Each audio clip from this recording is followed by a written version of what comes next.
Om Swastiastu. Pemirsa, di zaman dulu di sebuah desa, yaitu di mana desa tersebut terkena wabah penyakit yang tidak bisa dihentikan.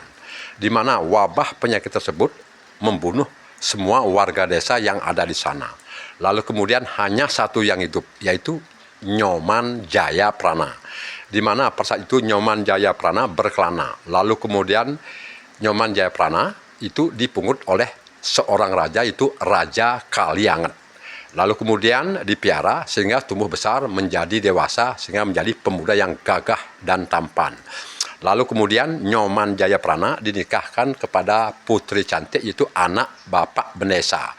Lalu kemudian di mana biaya pernikahan tersebut atau dibikini rumah tersebut dibiayai oleh istana Raja Kalianget. Nah, lama-kelamaan lalu sang raja tertarik dengan istri Nyoman Jayaprana dengan kecantikan yang sangat luar biasa. Lalu sang raja merencanakan untuk yaitu membunuh Nyoman Jayaprana. Di mana dengan perencanaan yaitu di mana di daerah perbatasan akan diserang oleh pasukan raja yang lain. Di mana diperintahkan Pepatih Saunggaling untuk menjaga daerah perbatasan, di mana mengajak Nyoman Jayaprana.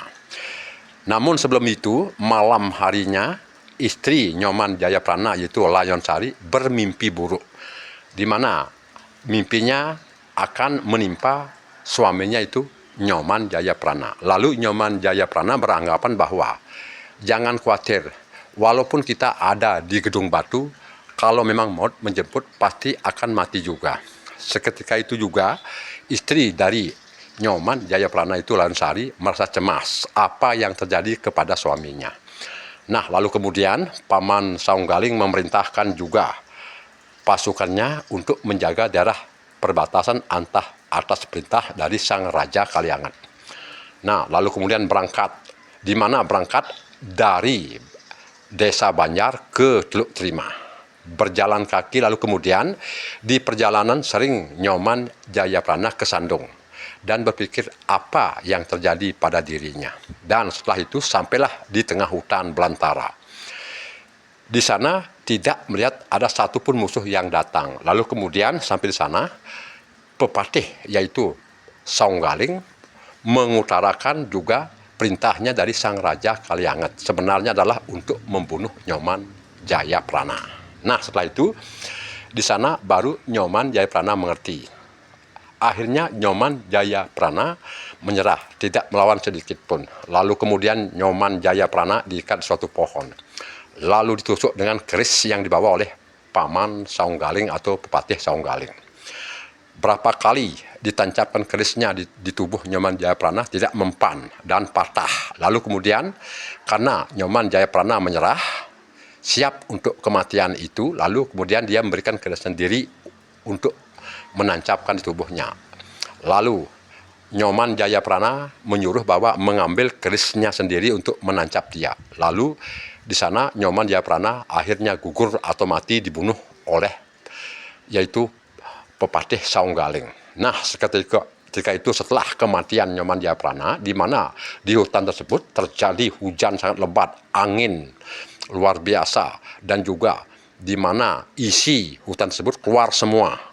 Di mana isi hutan tersebut menyerang pasukan dari Pepatih Saunggaling, dan juga ada yang mati diterkam macan, diterkam singa, dan juga ada yang mati tertimpa pepohonan, ada juga mati kedinginan, ada juga mati digigit ular.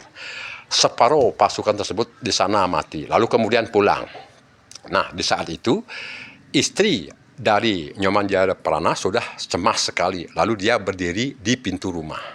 Setelah melihat pasukan itu kembali, lalu bertanya kepada pasukan tersebut.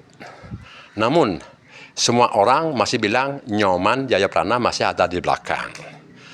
Berapa kali istri Nyoman Jayaprana itu Layonsari bertanya kepada pasukan tersebut, hanya bilang Nyoman masih ada di perjalanan di belakang.